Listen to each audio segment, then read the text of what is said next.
नीलगिरी कृषक मंच पक्षर eco sensitive zone प्रतिवाद रे तहसीलदार को जिलापाल उद्देश्य एक दाबीपत्र प्रदान कर उक्त दाबीपत्र में प्रस्तावित इको सेंसिटिव जोन संपर्क में उल्लेख करने सहित उक्त एरिया मध्य स्कूल कॉलेज अंगनवाड़ी केन्द्र प्राथमिक चिकित्सालय छोट छोट गाँ परिसीमाभुक्त हो साधारण जनजीवन बहु भाव प्रभावित होबार आशंका देखा एछड़ा नीलगिरी गड़जात राज्य भारत सरकार सहित मिश्रण समय जो शर्त रही तार खुलमखुला उल्लंघन कर अभियोग कर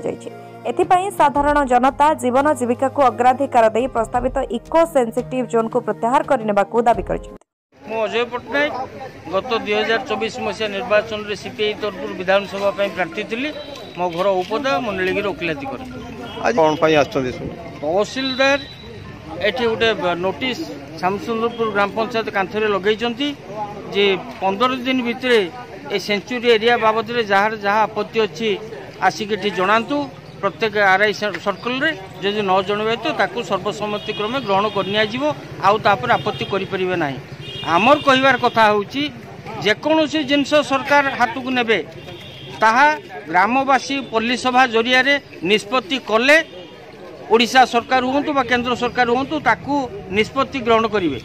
एठी जिते सेंचुरी एरिया डिक्लेयर करागला साधारण लोकों को कॉन्फिडेंस को निया जाए नहीं एठी जिते इको सेंचुरी एरिया बोली डिक्लेयर करागला से साधारण लोकों को पचरा जाए नहीं साधारण लोकंर कौन उत्तर सेट नाला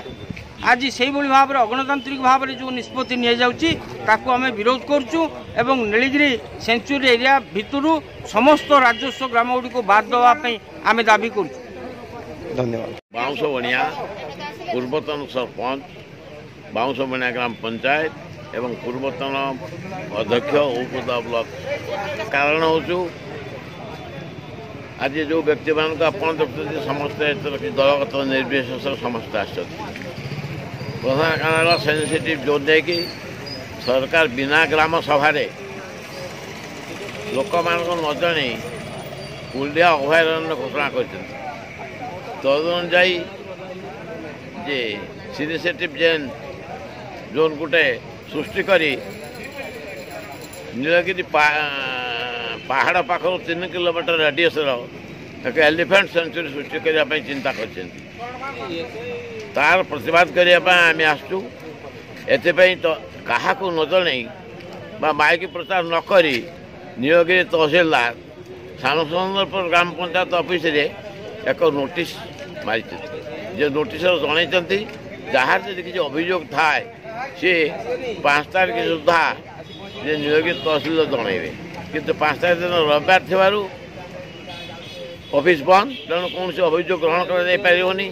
तेणु आम 4 दिन दलगत निर्विशेष समस्ते एठू उपदा ब्लॉक 5टा पंचायतर एवं सेपाक थिबा किसी पंचायतर लोक मैंने एकत्रित होती ये सेंसिटिव जेन करा न जाऊ एलिफेंट कॉरिडोर जो कर तार पहाड़ पाद देश जहाँ रो नीलगिरी कैमरामैन प्रफुल्ल महांती सहित सरोज कुमार बारिक रिपोर्ट अभय न्यूज ओडिशा।